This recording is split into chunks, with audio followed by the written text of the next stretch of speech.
àwa ni àlàfẹ́ wa, àwa ni àlàfẹ́ o.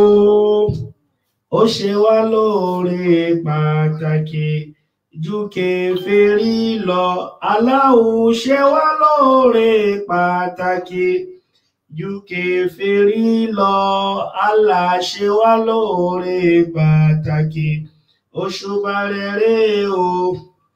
Àwa mọ Ọlọ́run lọ́kan, àwa ò mọ Ọlọ́run mẹ́ta lọ́kan. Àwa ni àlàfẹ́ wa, àwa ni àlàfẹ́ o. Ó ṣe wá lóore pàtàkì ju kèfèrí lọ. Jésù mọ Ọlọ́run lọ́kan, Jésù mọ Ọlọ́run mẹ́ta lọ́kan. Àwa ni àlàfẹ́ wa, àwa ni àlàfẹ́ o. Ó ṣe wá lóore pàtàkì ju kèfèrí lọ. Mósè mọ Ọlọ́run lọ́kan, Mósè ò mọ Ọlọ́run mẹ́ta lọ́kan. Àwa ni àlàfẹ́ wa, àwa ni àlàfẹ́ o. Ó ṣe wá lóore pàtàkì ju kèfèrí lọ. Láfi ní ètò kálejò kan làwa ń ṣe Allah, kálejò kan làwa ń sọ Allah. Àwa kì í tako ẹ̀sìn, kálejò kan làwa ń sọ Allah. Ká mọ Ọlọ́run lọ́kan Allah, bí Mósè ṣe sọ fún wa Allah. Ká mọ Ọlọ́run lọ́kan Allah, bí Jésù ṣe sọ fún wa Allah. Ká mọ Allah lọ́kan Allah, bí Muhammad ṣe sọ fáwa. Kájúpájú ẹsẹ̀ wá sí ẹ̀sìn Ìsìlámù Allah. Ẹ̀sìn ni ó kù wá kù Allah, ìwà ni ó kù wá kù Allah. Ohunkóhun tá lè dàka fi gbẹ́sìn ìyá Allah. Ipòkípò tá lè wá ká lè gbẹ́sìn ìyá Allah. Ọpẹ́ tọ́ sí Ọlọ́run, à ń ṣọpẹ́ f'Olúwa Allah tó kà wá kẹ́rù ẹ̀ tó mọ̀nà. Èyí tọ́pẹ́ ọpẹ́ ni Allah tó kà wá kẹ́rù ẹ̀ tó mọ̀nà. Èyí tọ́pẹ́ ọpẹ́ ni Allah.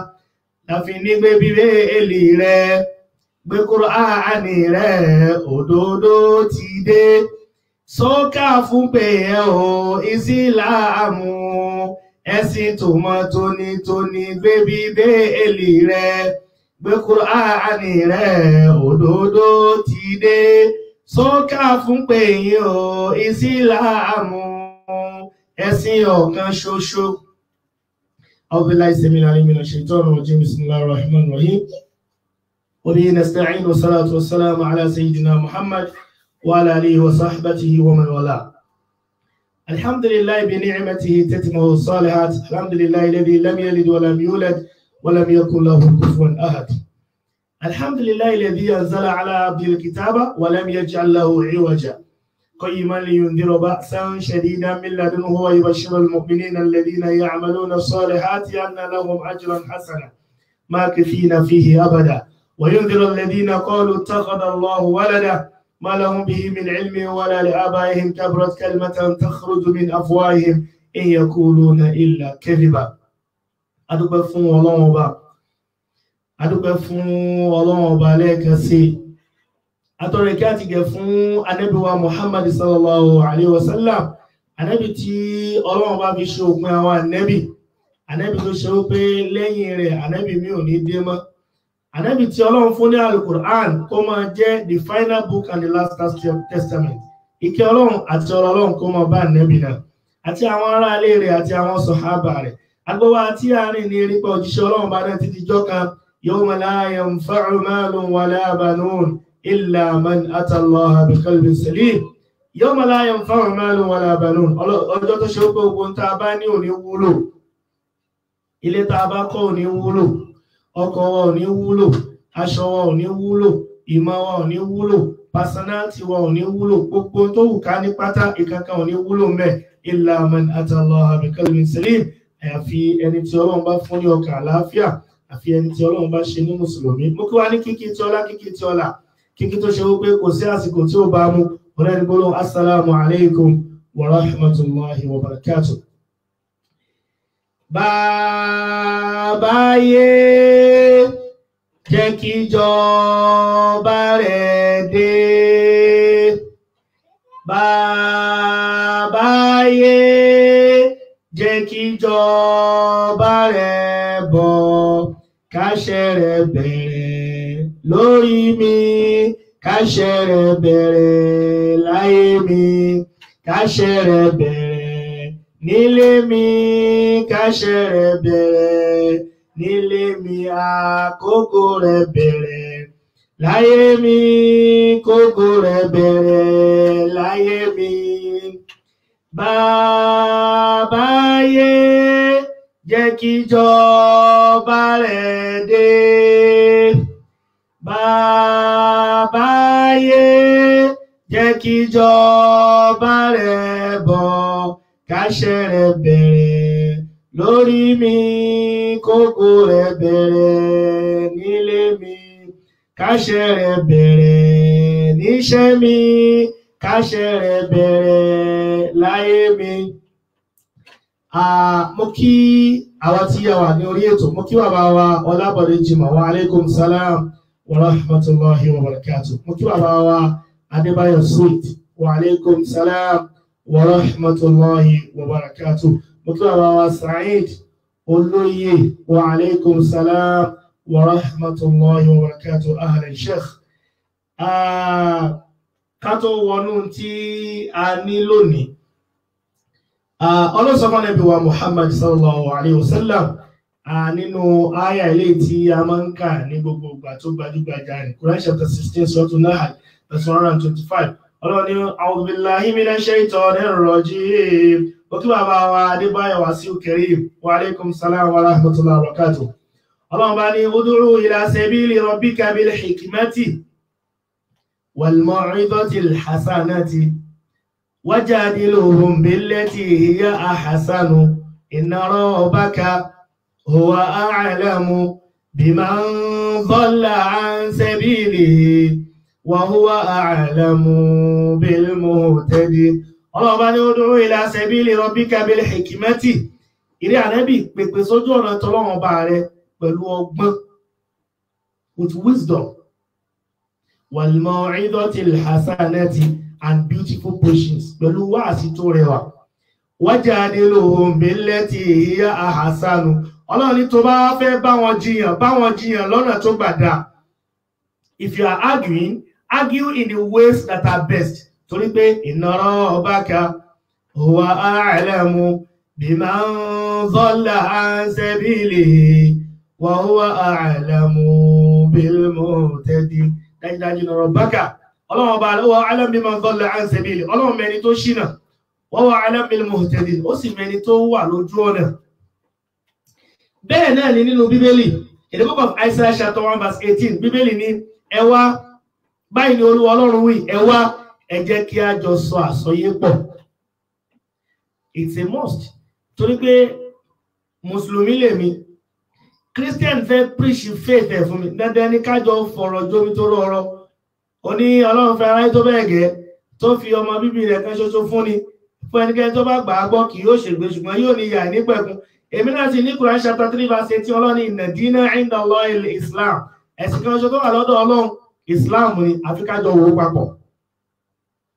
Bákan náà, in the book of 1 Thessalonians chapter 5 verse 21 and 22, Bíbélì ní prove all things and hold you fast the one which is truth. Ẹ wá ohun gbogbo dájú, kẹ́sì dì mẹ́yìn tí í ṣe òtítọ́.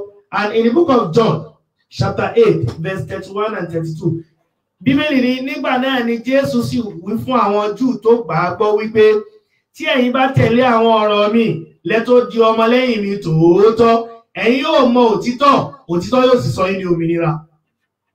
You shall know the truth and the truth shall set you free. Ẹ̀yin yóò mọ òtítọ́, òtítọ́ sọ yín ní òmìnira. Kí wá ní tá a fẹ́ yanjú ń bẹ̀ tó fà á tó fi jẹ́ pé dandan ni a gbọ́dọ̀ máa jọ sọ àsọyé papọ̀ yìí. Ẹ bá wọn the book of Matthew chapter 6 verse 24.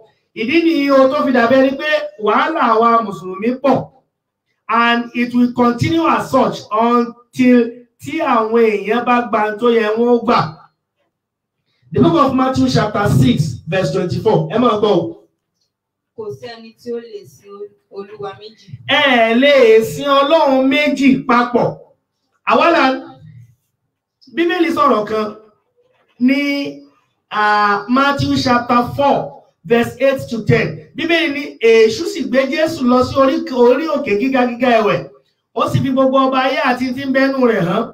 Ó sì wí fún Jésù wípé ohun wọ̀nyí ni èmi yóò fi fún ọ tí ìwọ bá lè wólẹ̀ kó o sì sìn mí.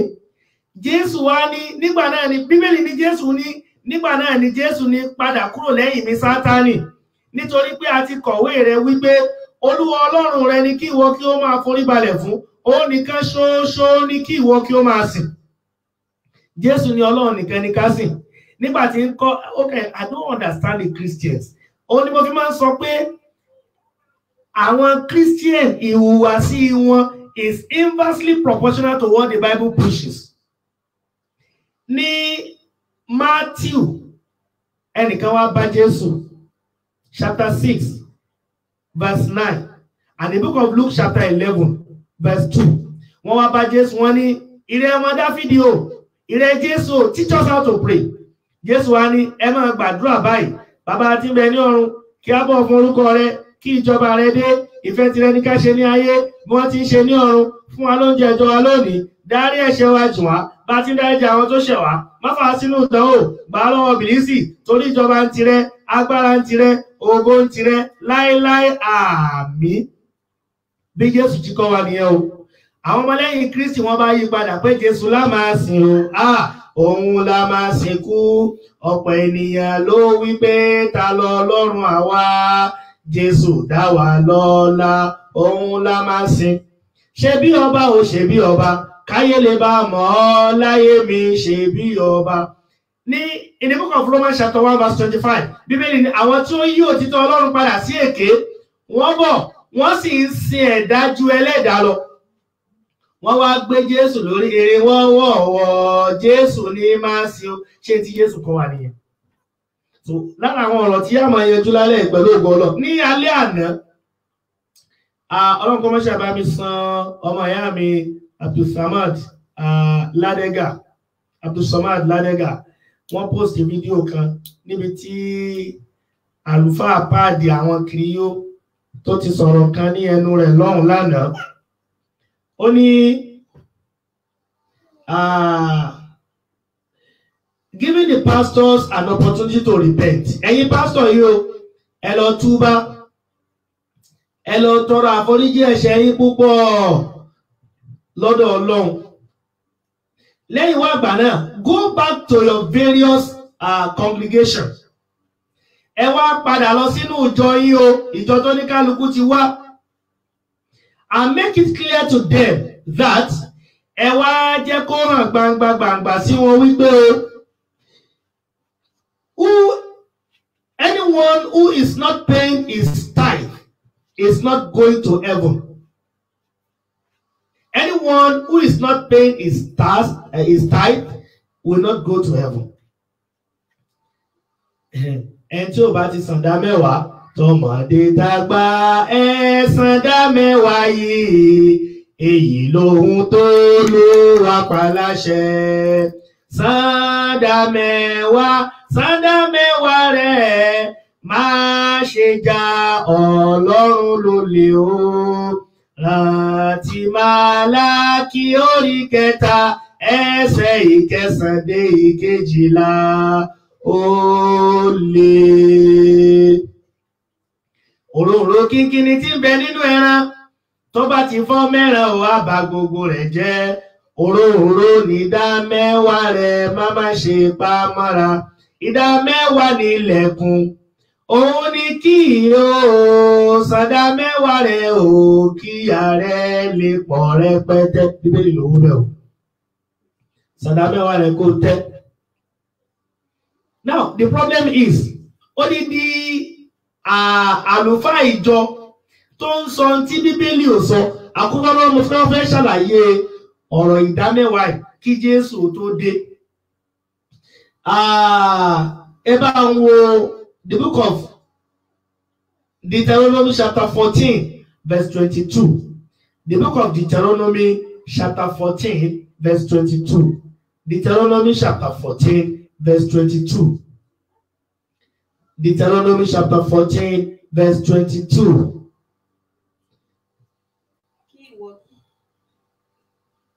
Kí ìwọ kí ó dá ìdámẹ́wàá.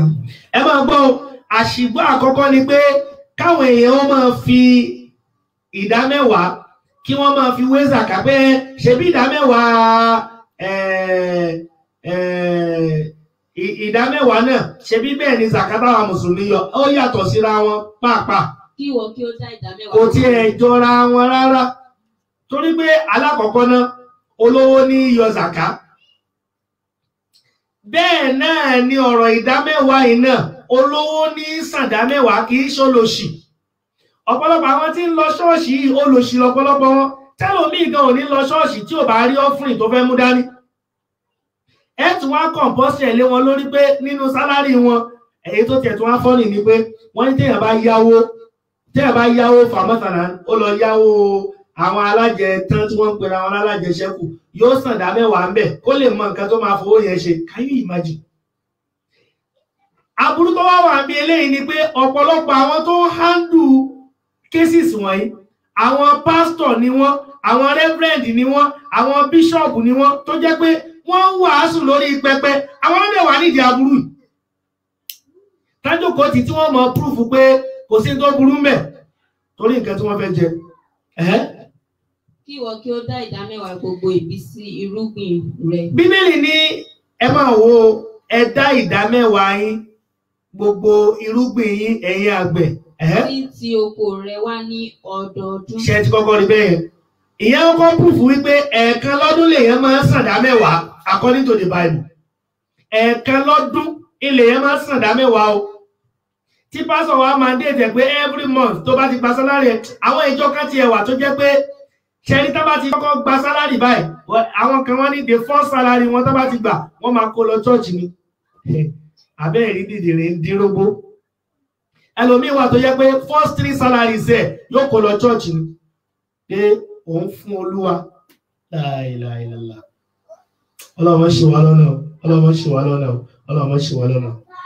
Ẹ̀ẹ̀kan lọ́dún ẹni pé ìyẹn fẹ́ jọ zàká díẹ̀ ṣe pé ẹ̀ẹ̀kan ni wọ́n máa ń yọ zàká and zàká is 2.5 nínú téèyàn bá ní sọ́ọ̀bù sì ni wọ́n fi wọn zàká kéèyàn tó yọ zàká bóyá nísìn ṣé kò tí tó 1 million àbí 950 plus tó jẹ́ ní sọ́ọ̀bù tó wọ́n èèyàn gbọ́dọ̀ dé ẹ tó bá ní 900 kíní kan 1000 àbí 1 million plus nísìn ìgbà ẹlẹ́ni ẹ̀ ṣe tó máa yọ 2.5 of that money.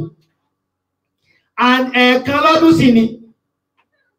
Ṣùgbọ́n àwọn ilé ẹwà bí wá léèrè àwọn kiri yóò àwọn tó ń sàdá mẹ́wàá yìí mélòó ló dá ní 200,000 ní àkáǹtì wọn. So which means the pastors are just extorting. Ẹni tó ń gba sálárì tí ó ti ọ̀pọ̀lọpọ̀ wọn dẹ̀ rí o. Ọkọ̀ tẹ́lòmíì rà ilé tẹ́lòmíì kọ́ lóònù ló gbà o. Ẹ dákun sí ẹni tó gba lóònù tó fi ṣiṣẹ́ ṣé ọrùn rọ ẹni. Ṣé pé kó yẹ kó lọ sínú sálárì ẹni àbí ó yẹ kó lọ sínú àkáǹtì ẹni kó sì mówó kó ra mọ́tò àbí kó mówó kó lọ fi kọ́lé straight ahead. Bọ́lá pé òṣì ń bẹ lára rẹ̀ náà ló fi lọ yáwó ká tún wá yọ nínú sálárì ẹ̀ ẹnìkan tí wọ́n á jókòó wípé rárá o àfi kó máa mú a particular percentage wá lórí sálárì tí ó ti tó gangan. Ìyẹn kan. Ẹlẹ́ẹ̀kejì in the book of Ezekiel chapter 45 verse 4 ẹ tún máa wo ọ̀rọ̀ dá mẹ́wàá ẹ̀ ló fi jẹ́ pé ìkan nínú àwọn pastors lẹ́nu láìpẹ́ yìí tó takò wọn pé ìdá mẹ́wàá irọ́ ni kò síbi tó wà ní Bíbélì àwọn èèyàn bá takò. Ezekiel chapter 45 verse 4. The book of Ezekiel chapter 45 verse 4. Ezekiel chapter 45 verse 4. Ezekiel 45 verse 4. Oh yeah. The book of Ezekiel chapter 45 verse 4.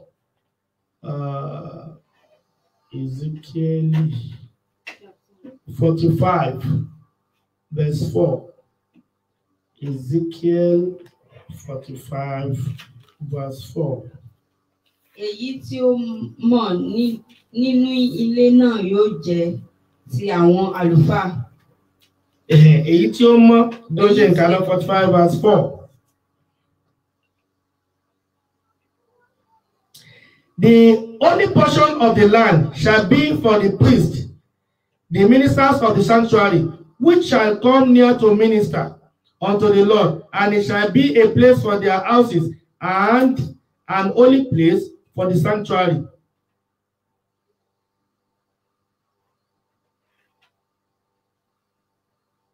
So, eléyìí jú wa níwèé wípé àwọn tá à ń sọ yìí, this particular portion yóò máa jẹ́ fún àwọn àlùfáà ni. Àwọn àlùfáà la sọ wípé wọ́n ní portion ìdámẹ́wàá ẹ̀ according to the Bible. Ìgbà tí Jésù wá dé, Jésù ti ẹ̀ fojú rẹ̀ wò rárá bó ti wùlẹ̀ kó mọ. Ní Matthew chapter 23 verse 23, ẹgbọ́n tí Jésù sọ. The book of Matthew chapter 23 verse 23. Ẹ máa gbọ́ o. Matthew chapter 23 verse 23.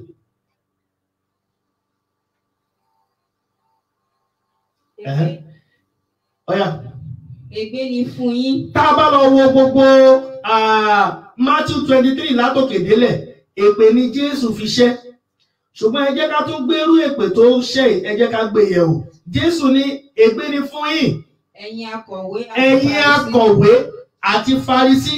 Àgàbàgebè. Meanwhile, Jésù ti kọ́kọ́ sọ̀rọ̀ kan fún wa ní Matthew chapter 23 verse 1. Ó ní àwọn Farisí àti Sadusí wọ́n dúró ní ipò Mósè. Ohunkóhun tó bá ní kẹ́ ẹ máa ṣe àbí kẹ́ ẹ kíyèsí kẹ́ ẹ dẹ̀ máa ṣe wọ́n. Torí pé wọ́n máa ń wí ni. Àwọn máa ń wí ni, ṣùgbọ́n wọn kì í tẹ̀lé. Problem tí wọ́n nìyẹn o. Àwọn sọ tó wà ní òfin fún yín. Wọ́n ka nǹkan tó wà ní òfin fún yín, ṣùgbọ́n àwọn ò ní tẹ̀lé nǹkan yẹn. Wọn ò ní tẹ̀lé nǹkan tó kà yẹn. Òun ní bí sọ pé gbogbo tó bá ní kẹ́ ẹ kíyèsí o, kẹ́ ẹ dẹ̀ máa ṣe wọ́n. Ṣùgbọ́n o, wàhálà tí wọ́n ní pé àwọn máa ń sọ, wọn kì í tẹ̀lé. Jésù wá bẹ̀rẹ̀ sí ṣépè. Ègbé ni fún yín. Ẹ̀yin akọ̀wé àti Farisí àgàbàgebè. Nítorí ẹ̀yin ń gba ìdámẹ́wàá míntì. Torí pé ẹ̀yin ń gba ìdámẹ́wàá míntì. Ọmọlẹ́yìn Kristi kan alọ́ṣẹ́ wáàsí ní Ilé Ifẹ̀ ní àwọn àsìkò kan tí à ń kọ́rẹ́tì bàbá wa kan lórí ọ̀rọ̀ tí wọ́n sọ lórí ọ̀rọ̀ Islam. Àwọn kan wá ní ẹ máa ń lọ Ilé Ifẹ̀ lásìkò yìí ó léwu o. Tí n bá rí invitation èmi ò lọ. Coincidentally mo wá ní invitation gbà náà mo wá lọ. Ibi yìí la wá ń kà fọmọlẹ́yìn Kristi yẹn pé ìdámẹ́wàá míntì. Ó wá ní ó mà ṣe o. Kí ló dé táwọn èèyàn ò tiẹ̀ take time láti understand ọ̀rọ̀ Ọlọ́run? Pé ìdámẹ́wàá míntì tí wọ́n sọ pé ọ̀rọ̀ Yorùbá òye yín ni pé ẹ̀yin gba ìdámẹ́wàá míntì. Mo kọ́ bú sẹ́ni pé tẹ́lẹ̀ ìbá kánípò lọ school ni. Obìnrin tiẹ̀ ni mo ní kánípò lọ school ni. She's a disgrace to our university. But nevertheless, ẹ jẹ́ ká educate ẹ̀. Míntì ni wọ́n ń pè é. Nínú òyìnbó gan, tí wọ́n bá ní ẹ mọ̀ pé ẹlòmíràn tó bá mú lọ bì kan, wọ́n ní a lè gbowó ìlọ́wọ́ yín o, yóò wá ní ṣé ẹ rò pé mò ń ṣòwò nínú ilé mi ni? Do you think I mint money? So, print owó tí wọ́n print ni wọ́n ń pè ní minting, owó tó jówó paper. Wọ́n wá bẹ̀rẹ̀ sí kà ìdámẹ́wàá minting tó jẹ́ owó àti áníṣe àti kúmínì. Ẹ̀yin sì ti fi ọ̀ràn tí ó tóbi jù. Ẹ wá fi ọ̀ràn tó tóbi jù nínú òfin gbogbo tó yẹ kẹ́ ẹ mójútó ẹ wá fi ilẹ̀. Ìdájọ́. Ẹ máa wo ìdájọ́, justice, àánú, mercy, àti ìgbàgbọ́, and faith. Wọ̀nyí ni ó tọ́ tí ẹ̀yin ìbá ṣe. Àwọn tẹ́ ẹ̀ bá kọ́kọ́ mójútó leléyìí, justice, mercy, and faith. Ó yẹ kẹ́ ẹ mójútó eléyìí dáadáa kó gbilẹ̀. Láìsí fi ìyókù sílẹ̀. Ẹ bá tiẹ̀ kọ́kọ́ gbàgbé ọ̀rọ̀ ìdámẹ́wàá náà. Ẹ kọ́kọ́ ẹdún ní mọ́ justice. Ẹdún ní máàánú, ẹ dẹ̀ jẹ́ kí gbàgbọ́ wà lára àwọn èèyàn. Tí gbàgbọ́ bá wà lára wọn, ọ̀pọ̀lọpọ̀ àwọn nǹkan mi wà tẹ́ ẹ̀ ní sọ fún wọn tí wọ́n sì máa ṣe torí pé ìgbàgbọ́ ti wà lára wọn. Ẹ máa wò ó. Jésù bẹ̀rẹ̀ sí ṣépè. Jésù ní gbogbo àwọn tó bá ń gbàdá mẹ́wàá kò ní dáa fún wọn. Èmi kọ́ o, Bíbélì ló sọ bẹ́ẹ̀ o. Jésù ló ń ṣépè o, according to the Bible. Torí pé tá a bá sọ pé ègbé, ìtumọ̀ ègbé, summary gbogbo èpè ni, kò ní dáa fún ọ, kò ní yí ọ, ò ní rí bá ti ṣe, ò ní rọ́nà gbégbà, ayé ò ní dáa, ọwọ́ rẹ ò ní tẹnu, ọ ò ní tẹ́gbẹ́. Summary gbogbo ẹ̀, gbogbo èpè téèyàn lè ṣe láyé ó ti wà lábẹ́ ègbé. Torí pé ta ló fẹ́ bímọ ègbé? Kò sí. Jésù ò tún wá dúró ńbẹ̀ o. Jésù ò tún wá dúró ńbẹ̀. Àwọn ọ̀nà pé àwọn tó ń ṣe kíni? Torí pé ẹ̀yin a máa gba ìdámẹ́wàá, àwọn tí ń gbà àbí òní Jésù ṣépè fún. Àwọn lẹ́yìn kí sì káwọn ní àmọ̀dúpẹ́ lọ́dọ̀ Ọlọ́run o. Ẹ ṣe báwọn tó ń gbà ní tí Bíbélì ṣépè fún. Ìbáwọn àwọn ń san táwọn Jésù ni. Àtẹ̀yìn tẹ́ ń san iná, ẹ̀yin náà ò ní rí bá ti ṣe o. Ẹ̀ ní lọ́nà gbégbá o. Kò ní dá fẹ́yìn náà o. Ẹ̀ ní lọ́wọ́ wọn rí o. Bíbélì ló sọ bẹ́ẹ̀. Báwo Luke 11:42. The book of Luke chapter 11 verse 42. Kẹ́lẹ́ bá rí pé Jésù ò fi ọwọ́ yẹpẹrẹ kò fi mú ọ̀rọ̀ ìdámẹ́wàá ìbò ti wulẹ̀ kó mọ. Àwọn kan wá jókòó lé lẹ́ni. Tẹ́ bá wá sick, tí wọ́n bá sick, tó yẹ kí wọ́n fún yín lówó, wọn ò ní lè fún yín lówó.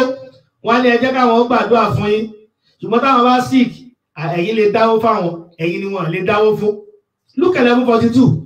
Ṣùgbọ́n ègbé ni fún yín. Jésù tún ṣùgbọ́n láìsí ẹ̀kẹ́ ẹ lè mọ ibi tó burú sí. Jésù fẹ́ ṣe pé ó tún ṣùgbọ́n láìsí èpè yẹn kẹ́ ẹ lè mọ̀ pé ìta fẹ́ sọ yìí o, ó ní weight. Jésù ní ṣùgbọ́n ègbé ni fún yín. Ẹ̀yin Farisí. Ẹ̀yin Farisí. Nítorí tí ẹ̀yin á máa san ìdámẹ́wàá. Ẹ̀yin náà ran aburú lọ́wọ́ náà. Ẹ̀yin tẹ́ ń san, ẹ̀ ń ran aburú lọ́wọ́ torí pé tẹ́ ẹ̀ bá san, àwọn tó ń gbà wọ́n ní dúró lórí pé ọmọdé tàgbà ẹ̀san dámẹ́wàá yìí. Àwọn náà ò ní nǹkan tí wọ́n dúró lé lórí. Àbẹ́yìn náà ẹ̀ ń ran aburú yẹn lọ́wọ́. Ègbé ni bẹ́yìn náà. Nítorí ẹ̀yin san ìdámẹ́wàá míntín. Torí pé ẹ̀yin a máa san ìdámẹ́wàá míntín. Àti irú ẹ̀. Àti gbogbo ewébẹ̀. Àti gbogbo ewébẹ̀. Ṣùgbọ́n ẹ̀yin gbójú fo ìdájọ́. Ẹ wá gbójú fo ìdájọ́. Àti ìfẹ́ Ọlọ́run. Ìfẹ́ Ọlọ́run. Wọ̀nyí ni ẹ̀yin ìbá ṣe. Àwọn tó yẹ kẹ́ ẹ kọ́kọ́ tì síwájú ló fi jẹ́ pé nínú ṣẹ̀ríà Islam, àkọ́kọ́ tẹ́ kọ́kọ́ bẹ́ẹ̀ bá ń bá yẹn sọ̀rọ̀, iman, ìgbàgbọ́ lẹ́kọ̀ọ́kọ́ gbìn sí lọ́kàn.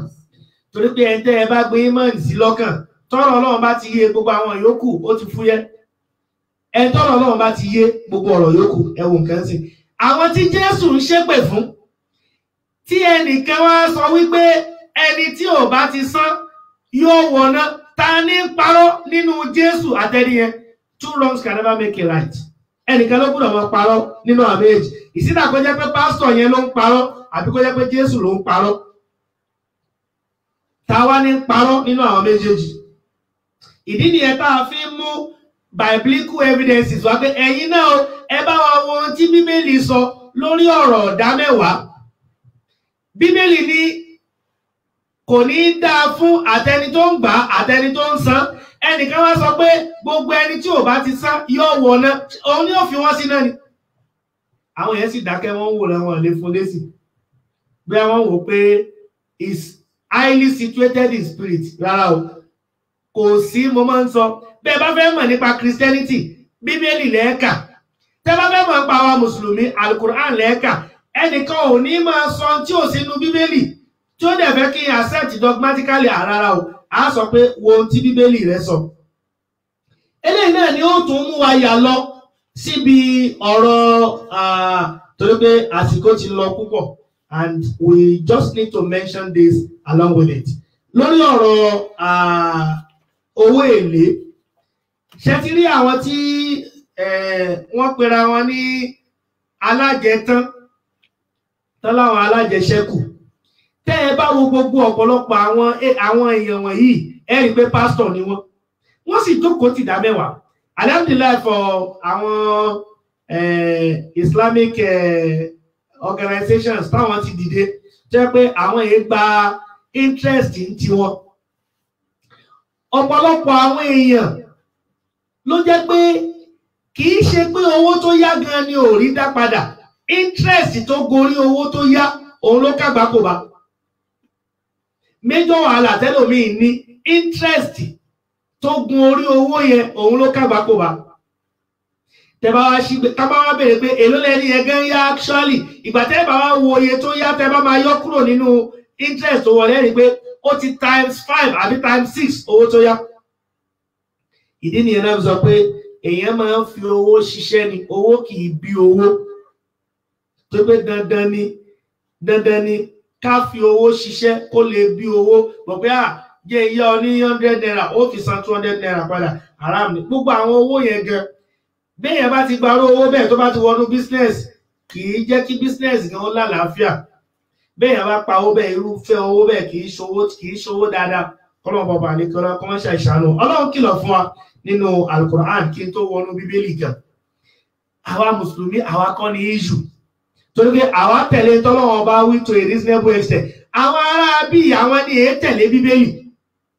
And so when you quote the Bible to them, they see you as somebody who is not rational. They see you as somebody who could not understand the Bible. Wọ́n wà á rí pé how can a Muslim be quoting the Bible? Bí pé àwọn understand Bíbélì more than anybody. Ká tó lọ sínú Bíbélì ẹgbọ́n tó lọ́wọ́ àlejò lásán náà Al-Quran in Quran chapter 4 verse 160. Quran chapter 4 verse 160.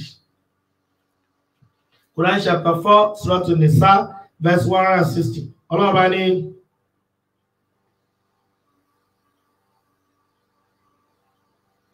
Ọlọ́run ní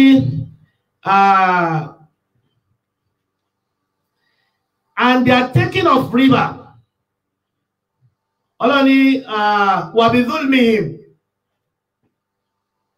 حَرَّمْنَا عَلَيْهِمْ طَيِّبَاتٍ أُحِلَّتْ لَهُمْ وبصدهم عن سبيل الله كثيرا وأخذهم الربا وقد نهوا عنه وأكلهم أموال الناس بالباطل وأعتدنا للكافرين منهم عذابا أليما. For the wrongdoing of the Jews, we made unlawful for them certain good foods which we had been lawful for them, and for their endearing many from Allah's way, and they are taking of riba, riba, though they were forbidden from taking it, and they are devouring of men's substance wrongly, bribery, and we have prepared for the disbelievers among them a painful torment. Ọlọ́run ní wa akhadhihim riba, Ọlọ́run ní wọ́n wá ń gba rìbá, wọ́n ń gba owó èlé. Wọ́n kọ́ nínú òun àníhun bẹ́ẹ̀ sì ni a ti kìlọ̀ fún wọn tẹ́lẹ̀ pé wọn gbọ́dọ̀ ṣe bẹ́ẹ̀. A wà wo ìkìlọ̀ yẹn ní Al-Qur'an nínú Bíbélì sí. Wa akilihim amwalan nasi bil batil. Wọ́n wá ń jẹ owó àwọn èèyàn lọ́nà àìtọ́. Ọlọ́run ní fún ìdí tí wọ́n ṣe torí pé a ti kìlọ̀ fún wọn tẹ́lẹ̀. Wa atadna lil kafirina minhum adaban alima. Ọlọ́run ní a ti palẹ́sẹ̀ ẹlẹ̀ fún ọ. Adaban alima. Ìyà ẹlẹ́ta ẹlẹ́rọ. Ẹ wá gbọ́ ìkìlọ̀ tó wà ní Bíbélì o tọ́lọ́run ti ṣe fún ọ. Màá kàn rọra ka díẹ̀ nítorí àsìkò tó ti lọ ní rọra ka díẹ̀. Báwo the book of Deuteronomy chapter 23 verse 19 to 20. Bíbélì náà wọ̀n wá. I wouldn't know why the Christians are inversely proportional to the teachings of the Bible. Deuteronomy chapter 23 verse 19 to 20. Ẹ máa gbọ́ o. Ìwọ kò gbọdọ̀ wín arákùnrin rẹ fún èlé. Ìwọ kò gbọdọ̀ wín arákùnrin rẹ fún èlé. Èlé owó. Èlé owó. Èlé oúnjẹ. Èlé oúnjẹ. Èlé ohun kan tí a wín ní. Èlé. Tí a wín ní èlé 20 nǹkan. Àlejò ní kí ìwọ kí ó máa wí fún èlé. Ẹ ti rí wàhálà tó tún wà lórí Bíbélì. Ọ̀ràn bẹnu pé má gbowó lé lọ́wọ́ ọmọ yẹn àmọ́ tó bá ti jálejò àlejò ṣe wá dáràn lọ́wọ́ àwọn Christian àlejò ni. Ṣùgbọ́n arákùnrin rẹ ni kí ìwọ kí ó má ṣe wí fún. Wọ́n má gba your brother má gbowó èlé tó bá ti àwọn Júù ẹ má gbowó èlé lọ́wọ́ àwọn Júù ṣùgbọ́n àwọn non-Júù ẹ má gbowó èlé lọ́wọ́ kò sí tó burú. Ní Exodus chapter 22 verse 25, the book of Exodus chapter 22 verse 25. Exodus chapter 22 verse 25. The book of Exodus chapter 22 verse 25. Bí ìwọ bá ya ẹnìkíní. Bí ìwọ bá yá ẹnìkíní. Nínú àwọn ènìyàn mi ní owó. Ọlọ́run ní bó o bá yá anybody nínú àwọn èèyàn mi tó o bá yá wọn ní owó. Tí ó ṣe tálákà lọ́dọ̀ rẹ̀. Mo kí ọ̀gá wa His Excellency Alhaj Sheikh Abdulkabir Akanfe Ashafa ọkọ̀ tèmi ní success ẹ̀ka àbọ̀ sáárín wa Ọlọ́run kó bá ṣàwà dúró tì. Now. Tí ó ṣe tálákà ní ọ̀dọ̀ rẹ̀. Tó ẹni tó yá lówó èlé tó yá lówó ẹnìkejì rẹ̀ tí ń ṣe tálíkà lẹ́gbẹ̀ẹ́ ọ̀dọ̀ rẹ̀. Ìwọ kì yóò jẹ́ bí àgbẹ̀dá fún. O gbọ́dọ̀ gbé àgbẹ̀dá fún. That is, o gbọ́dọ̀ má fi tí ó pa lára má gbé bọ̀ lọ́rùn. That is, má gbowó èlé lọ́wọ́ ẹ̀. Bẹ́ẹ̀ ni ìwọ kì yóò gbé dá lọ́wọ́ rẹ̀. Kò gbọ́dọ̀ gbowó èlé lọ́wọ́ ẹ̀, ìwọ náà gbọ́dọ̀ gbowó fi tí ó nílà. Torí pé ẹni tí ó bá lówó lọ́wọ́ kò ní yáwó. Ẹni tó bá lówó ò ní yáwó, ọlá pé kò lówó lọ́wọ́ náà ló fi wá yáwó. Bí ó bá ṣe pé ìwọ gba aṣọ ẹnìkejì rẹ̀. Ìyẹn tẹ̀ ti dá. Bá a tún lọ sí Ezekiel chapter 18 verse 17. The book of Ezekiel chapter 18 verse 17. Ó pọ̀ bẹ́ẹ̀ o nínú Bíbélì o. Tí bẹ́ẹ̀ sọ pé a gbọ́dọ̀ gba owó èlé. Ezekiel chapter 18. Ẹ̀rí Ọlọ́run ní wàbí zulmihim haramna alayhim tayyibatin uhillat lahum wàbí saddihim an sabilillahi kathira wa akhadhihim ar-riba wa qad nuhu anhu wa aklihim amwalan nas bil batil wa atadna lil kafirina minhum adaban alima. Ezekiel chapter 18 verse 17. The book of Ezekiel chapter 18 verse 17. Tí ó ti mú owó rẹ̀ kúrò lára ẹni ìnilára. Tí ìwọ kí ó gba ẹ̀dà tàbí èlé. Tí ó ti mú ìdájọ́ mi ṣẹ. Tí ó ti rìn nínú. Èlé ẹ jìnnà sí èlé. Ibi kan náà wà ní Ezekiel 22 verse 12. Ezekiel 22 verse 12. The book of Ezekiel chapter 22 verse 12. Ezekiel 22 verse 12. Nínú rẹ̀ ni wọ́n ti gba ẹ̀bùn láti ta ẹ̀jẹ̀ sílẹ̀. Ìwọ ti gba ẹ̀dà àti èlé. Ó sì ti fi ìwòra jẹra. Torí pé ṣé gbogbo ẹni tó bá ti ń gba èlé bí ìgbà tó ti pa ẹni yẹn. Bí ìgbà tí èèyàn ti pa ẹni tó gbèlé lọ́wọ́ ẹ̀. Torí pé ẹni tó gbèlé lọ́wọ́ ẹ̀ ẹni tí ò tí ì mọ̀ bóyá yóò rí ojú owó tó ti gbèlé lọ́wọ́ ẹ̀. At the end of the day èyí tó fẹ́ fowó ṣe tí ò bá tí kíní yẹn ò bá wá ṣe dáadáa wàhálà dé nìyẹn.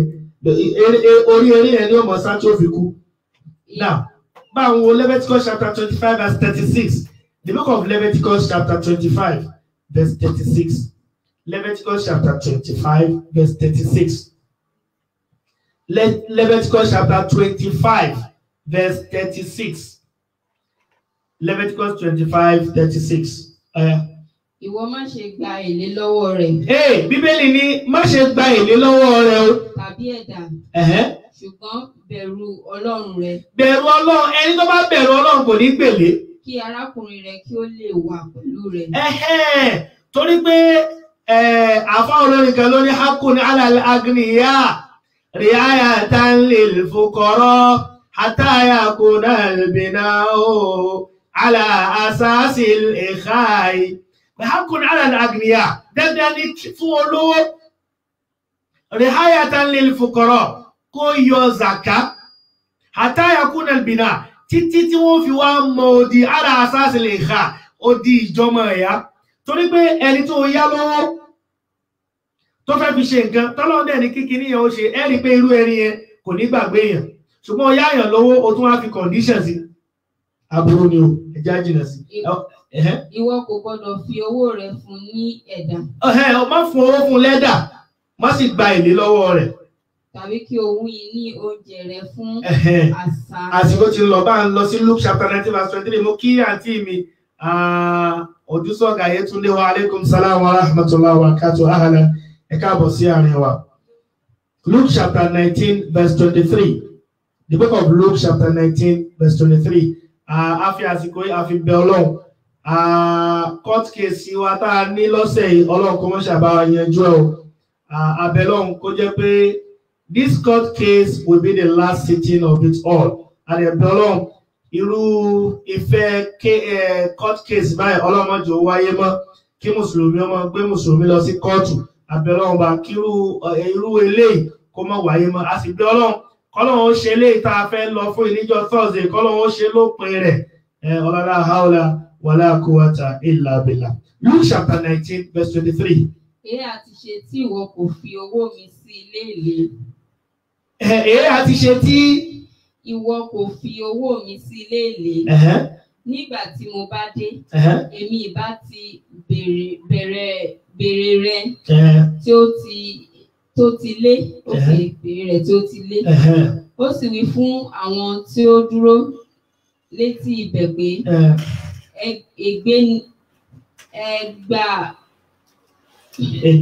and he said unto them that stood by, take from him the pound and give it to him that had 10 pounds. Okay, ká gbà ẹni tó ní mélòó. Ó sì wí fún un pé àwọn tí ó dúró létí ibẹ̀ pé ẹgbà mínà lọ́wọ́ rẹ̀ kí ẹ sì fún ẹni tí ó ní mínà 10. So ká gba èlé nù ká gbà lọ́wọ́ ẹni tó kéré ká wá fún ẹni tó gbọ́rọ̀ èlé gan ṣe rí nìyẹn ẹ ń fi sí bí ẹ fi ń pọnmi sókun ẹ ń gbà lọ́wọ́ àwọn tó kéré ẹ ń kó fún àwọn tó so àwọn olówó ni ó mọ̀ lówó lọ àwọn tálíkà àwọn mọ̀ á tálíkà lọ ẹ̀rí Ọlọ́run bá lè kí ọlọ́gbọ́n ṣe dáadáa fún pẹ̀lú ògbọ́n Ọlọ́run èyí tó kàn ní abalẹ̀ ilé ìrò náà ni àwọn là ń pè ní kèfèrí márùn-ún kò fà pẹ̀lú ògbọ́n Ọlọ́run á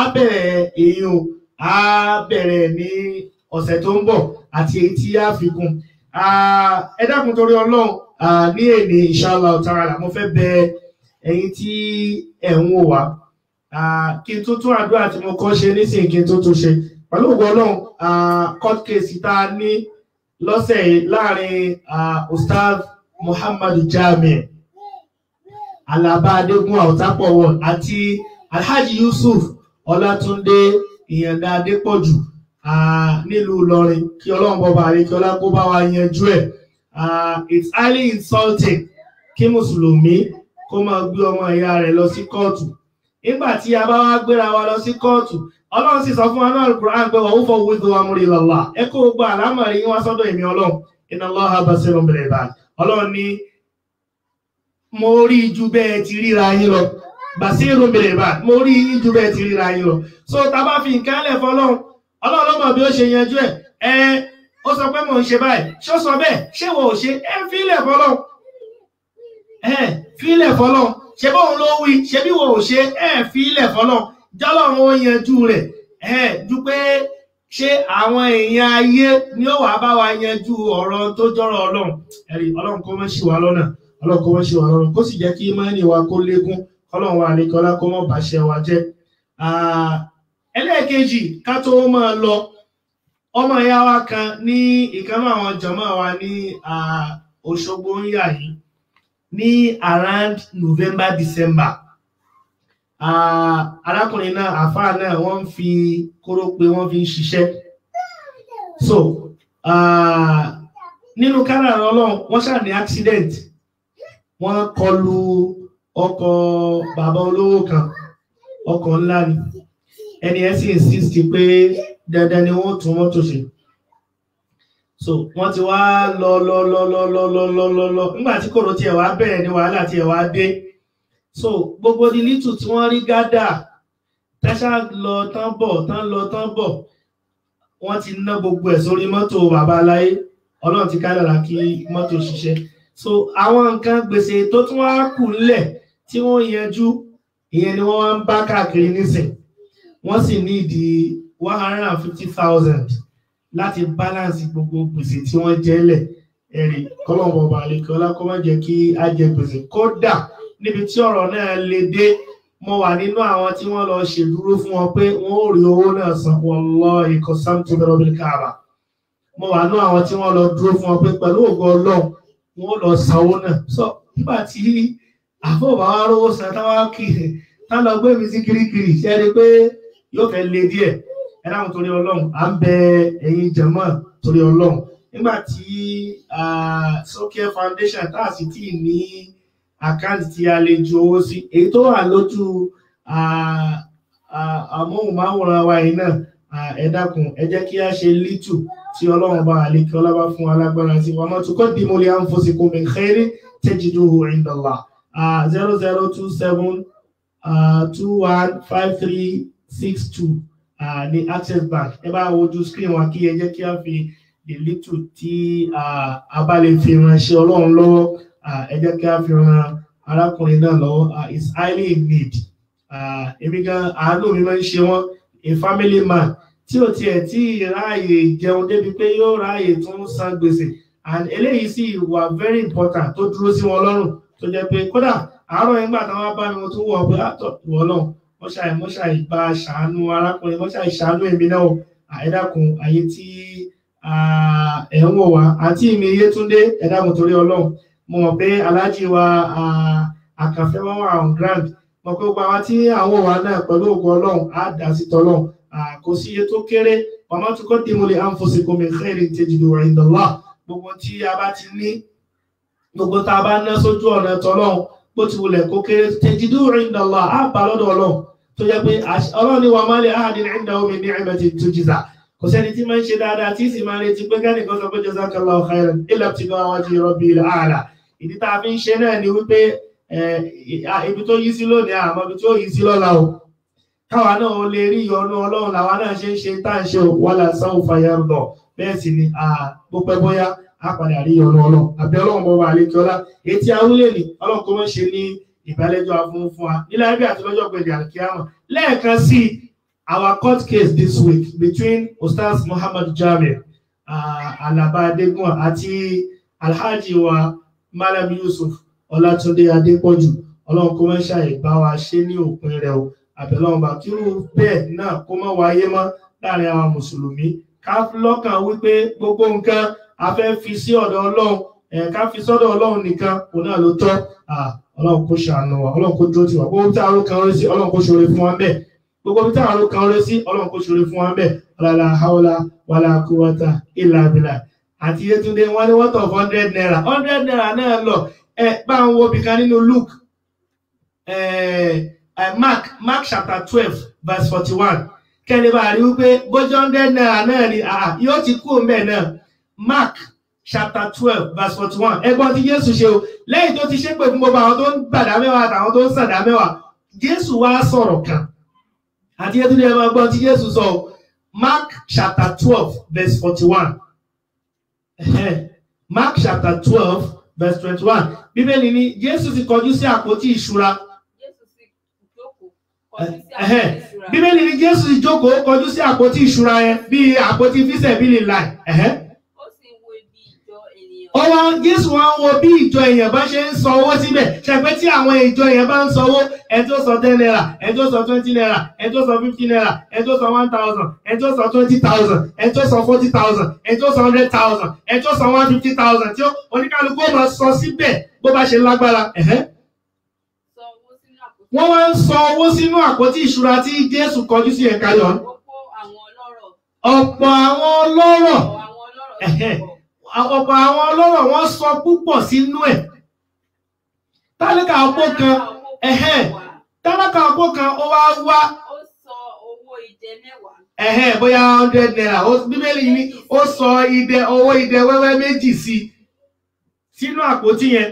Jésù wá pe àwọn ọmọlẹ́yìn ó ní ṣe rí obìnrin tó sọ owó síbẹ̀ òun ni ládàá rẹ̀ pọ̀ jù torí pé nínú àìní rẹ̀ ló fi mú so tó bá ti jẹ́ pé 100 Ọlọ́run lèèyàn bá ṣòwò fisabilillah la pé so kí Ọlọ́run lèèyàn sì ń bá ṣòwò kódà kéèyàn fi 5 naira síbẹ̀ Ọlọ́run ti rí àníyàn ẹni yẹn Ọlọ́run ó sì san lẹ́san nǹkan tó filẹ̀ àbẹ̀ Ọlọ́run bàbá àlekè ọlá gbogbo bí tọ́rọ̀ tiwa náà kù sí kọ́nà kó bá yanjú ọ̀ la hawla wala quwwata illa billah gbogbo àti àwọn wo ètò àti àwọn táàtì mọ́ padà wo àbẹ̀ Ọlọ́run bàbá àlekè ọlá ọlọ́mọ fìnira níwá o ọlọ́mọ fìnira níwá o ọlọ́mọ fìnira níwá o ọlọ́mọ la tad'a lana dhanban illa ghafarta ولا هم إلا فرجته ولا دين إلا قضيته ولا حجة من حوائج الدنيا والآخرة إلا قضيتها يا أرحم الراحمين. ربنا آتنا في الدنيا حسنة وفي الآخرة حسنة وقنا عذاب النار. وصلى الله على سيدنا محمد وعلى آله وأصحابه الأخيار وسلم تسليما كثيرا. اللهم نحن عبادك وابن عبادك وابن عمتك ناصية بيدك ماض فيها حكمك عدل فيها قضاءك. نسألك الله بكل اسم هو لك سميت به نفسك أو أنزلته في كتابك أو علمته أحدا من خلقك أو استأذنت به في الغيب عندك أن تجعل القرآن ربيع قلوبنا ونور صدورنا وجلاء حزاننا وذهاب همومنا وهمومنا وأبدل في مكان الحزن فرحا برحمتك يا أرحم الراحمين. سلمنا من كل الفزع والحزن والهم والغم والضر والشر والفقر والمرض والشقاق والفسوق ومن كل ذي شر ومن جميع مصائب الدنيا والآخرة يا أرحم الراحمين. اللهم صل على محمد وعلى آل محمد كما صليت على إبراهيم وعلى آل إبراهيم وبارك على محمد وعلى آل محمد كما باركت على إبراهيم وعلى آل إبراهيم إنك حميد مجيد. ربنا آتنا في الدنيا حسنة وفي الآخرة حسنة وقنا عذاب النار. سبحان ربك رب العزة عما يصفون وسلام على المرسلين والحمد لله رب العالمين. Kó tó gbàdúrà mi ó máa jẹ́ nǹkan hallelujah. Kó tó gbàdúrà mi Allah, kó tó gbàdúrà mi ó, kó tó gbàdúrà mi, kó tó gbàdúrà mi ó, kó tó gbàdúrà mi máa jẹ́ nǹkan hallelujah. Kó tó gbàdúrà mi, kó tó gbàdúrà mi, kó tó gbàdúrà mi ó máa jẹ́ nǹkan hallelujah. Kó tó gbàdúrà mi Allah, kó tó gbàdúrà mi ó, kó tó gbàdúrà mi, kó tó gbàdúrà mi ó, kó tó gbàdúrà mi máa jẹ́ nǹkan hallelujah. Kó tó gbàdúrà mi màmá jẹ́ ìṣíwí, màmá jẹ́ ìṣìsọ o, máa jẹ́ pé Jésù lọ́lọ́run. Màmá jẹ́ ìṣìsọ Allah, màmá jẹ́ ìṣíwí o, màmá jẹ́ ìṣìsọ. Màmá jẹ́ ìṣíwí o, màmá jẹ́ ìṣìsọ, máa jẹ́ pé Jésù lọ́lọ́run. Màmá jẹ́ ìṣìsọ, wọ́n má ti ìṣíwí, wọ́n má ti ìṣìsọ o, àwọn tá ń pé Jésù lọ́lọ́run. Wọ́n má ti ìṣìsọ Allah, wọ́n má ti ìṣìsọ o, wọ́n má ti ìṣíwí, wọ́n má ti ìṣíwí o, wọ́n má ti ìṣìsọ, àwọn tá ń pé Jésù lọ́lọ́run. Wọ́n má ti ìṣíwí, wọ́n ò ní rò wá pa Allah, wọ́n ò ní rò wá pa Allah. Àwọn aláròká èèyàn wọn ò ní rò wá pa Allah. Wọ́n ò ní pè wá pa àmì, wọ́n ò ní pè wá pa àmì. Àwọn tó ń forúpè yàn wọn ò ní pè wá pa àmì. Kálejò kan làwa ń ṣe Allah, kálejò kan làwa ń sọ Allah. Àwa kì í tako ẹ̀sìn, kálejò kan làwa ń sọ Allah. Ká mọ lọ́hùn lọ́gàn Allah, bí Mósè ṣe sọ fún wa Allah. Ká mọ Allah lọ́kàn Allah, bí Jésù ṣe sọ fún wa Allah. Ká mọ lọ́hùn lọ́kàn Allah, bí Muhammad ṣe sọ fáwa Allah. Kájúpájú ẹsẹ̀ wá sí ẹ̀sìn Ìsìlámù Allah. Kájúpájú ẹsẹ̀ wá sí ẹ̀sìn Ìsìlámù Allah. Ọpẹ́ tọ́ sí Ọlọ́run Allah, àìṣọpẹ́ f'Olúwa Allah, tó kà wá kẹ́rù ẹ̀ tó mọ̀nà. Èyí tọ́pẹ́ ọpẹ́ ni.